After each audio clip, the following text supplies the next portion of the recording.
أخي إنني اليوم صلب المراس، أدك صخور الجبال الرواسي، غدا سأشيح بفأس الخلاص رؤوس الأفاعي إلى أن تبيد، رؤوس الأفاعي إلى أن تبيد.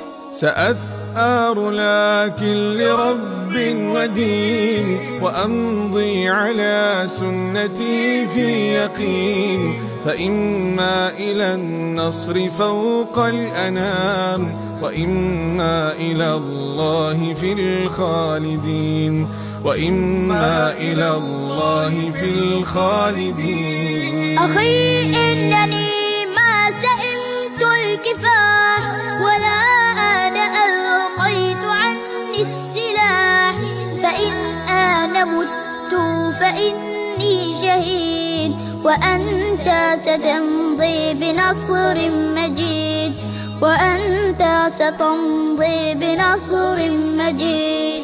وإني على ثيقة من طريقي إلى الله رب السنا والشروق، فإن عافني السوق أو عاقني، فإني أمين لعهد الوثيق، فإني أمين لعهد الوثيق.